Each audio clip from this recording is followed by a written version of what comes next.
सुप्रभात साथियों। जैसा कि आप सबको विदित है कि सहायक अध्यापक भर्ती परिणाम घोषित करने को लेकर हम लोग लगातार एक मुहिम के तहत काम कर रहे हैं।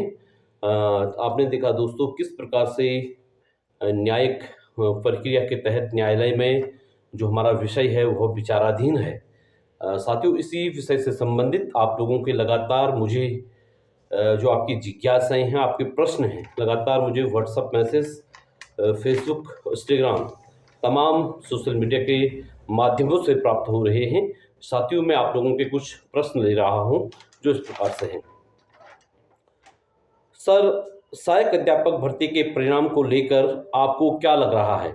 ये पूछ रही है मनीषा देहरादून से। वो पूछ रही हैं कि सर, सहायक अध्यापक भर्ती के परिणाम को लेकर आपको क्या लग रहा है? मनीषा जी, मैंने पहले भी कहा था कि सहायक अध्यापक भर्ती का परिणाम बहुत जल्दी हमारे बीच में होगा। मैंने एक बात हमेशा हर वीडियो में कहता हूं कि सत्य परेशान जरूर हो सकता है लेकिन पराजित कभी नहीं। सत्यमेव जयते। और निश्चित रूप से सहायक अध्यापक भर्ती का परिणाम हम सबके बीच में होगा। आप सकारात्मक रहिएगा, सकारात्मक सोचिएगा, ठीक है।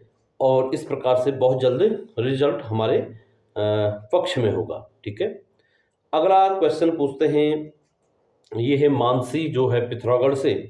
मानसी पूछती है कि सर, हमें कोर ग्रुप में जोड़ दीजिएगा। मानसी, मैं बता देना चाहता हूं कि कोर ग्रुप के लिए आप लोगों को क्या करना है कि कोर ग्रुप में जोड़ने के लिए आपको हमने कुछ आर्थिक सहयोग के लिए आप लोगों से अनुरोध किया है। हमने कुछ बारकोड और जो आर्थिक सहयोग को एकत्रित कर रहे हैं उनके नंबरों को आपको क्या करना है कि जो भी आर्थिक सहयोग, हर जो भी संभव हो आपसे वो आर्थिक सहयोग करना है। उसकी रसीद और अपनी डिटेल, जो नंबर हमने दिए हैं, जो पैसा इकट्ठा कर रहे हैं, उनको भेजनी है, ठीक है।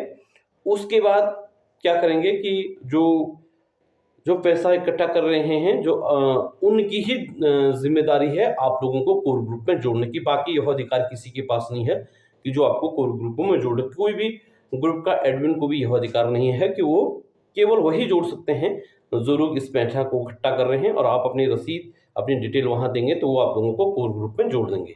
तो ये मानसी का क्वेश्चन था पिथौरागढ़ से। अगला कमलेश पूछते हैं हरिद्वार से, सर, कला विषय से हूँ, पिछली बार मेरे अच्छे अंक थे, ठीक है, इस बार भी हैं, लेकिन परीक्षा को लेकर संशय बना हुआ है।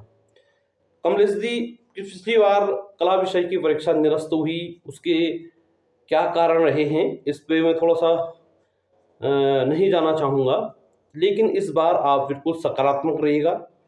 किसी भी कीमत में परीक्षा रद्द नहीं होगी।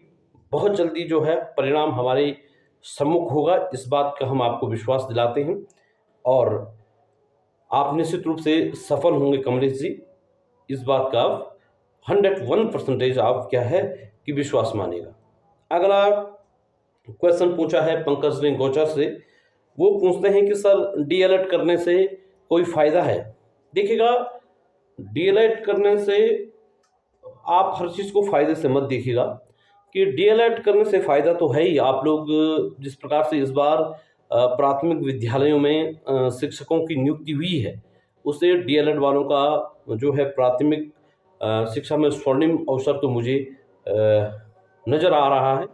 लेकिन मुझे ऐसा भी लग रहा है कि जिस प्रकार से बाहरी राज्यों के लोग डीएलएड कर रहे हैं, बाहरी राज्यों से भी अभ्यर्थी डीएलएड कर रहे हैं, तो कहीं ना कहीं अब मुझे लग रहा है कि प्राथमिक में भी जो अध्यापक बनने के लिए वहाँ पे भी मुझे लग रहा है कि जो परीक्षा, एंट्रेंस परीक्षा शुरू हो जाएगी, ऐसा मुझे लग रहा है।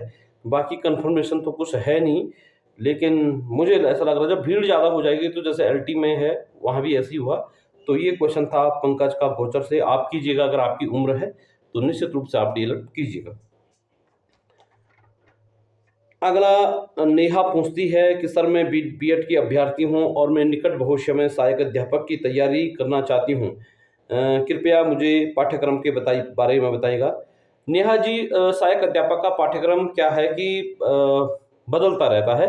इससे पहले जो सहायक अध्यापक भर्ती थी उसमें 30 नंबर का आपका पेडोलॉजी था और 70 नंबर का इस सब्जेक्ट था।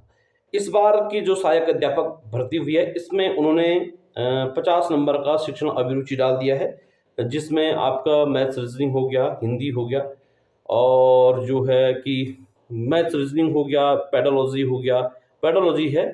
तो इस प्रकार से ये इसका 50 नंबर ये होता है, बाकी 50 नंबर का आपका सब्जेक्ट होता है।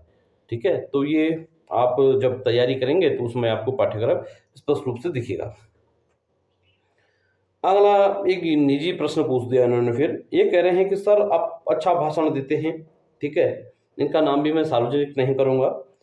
दरअसल ऐसा है कि भाषण वाली बात क्या होती है, भाषण तो ठीक है, लेकिन क्या होता है कि भाषण का जो है कि वो प्रैक्टिस होती है। आप लोग अगर लगातार जन आंदोलनों से जुड़े हैं, या आप लोग लगातार अगर सोशल मीडिया के प्लेटफ़ॉर्मों पर अपनी बात को रख रहे हैं, तो ये धीरे-धीरे आप प्रैक्टिस करके अच्छा तो क्या है, लेकिन प्रयासरत हैं हम भी। अंतिम ऐसा होता है कि व्यक्ति कोई पूर्ण नहीं होता है। कहीं न कहीं सीखने के जिस दिन आदमी ये समझ ले कि मैं सर्वसरी हूँ और मैं पूर्ण हूँ, उस दिन व्यक्ति बिल्कुल ख़त्म है। इसलिए क्या है कि हम जो हैं अभी सीखने बहुत कुछ सीखना है, और बहुत कुछ सीखना है, ठीक है? और प्रयास करते हैं, बाकी जैसा आप लोगों को लगे वो मूल्यांकन आपके हाथों में है। अगला सीमा नैनीताल से पूछती है कि सर क्या प्रवक्ता की सीटें बढ़ेंगी? सीमा जी, मैं बता देना चाहता हूँ कि प्रवक्ता के मामले में फ़िलहाल कोई भी ऐसी अपडेट नहीं है, और न ही कोई अभ्यर्थी हमें इसके लिए सीट बढ़ने को लेकर संघर्ष करते हुए नज़र आ रहे हैं। फ़िलहाल जो बच्चों का ध्यान है वो सहायक अध्यापक भर्ती का परिणाम जैसा-तैसे आपके सम्मुख शीघ्र घोषित हो, इसी के लिए सारे बच्चे आपका मेहनत कर रहे हैं।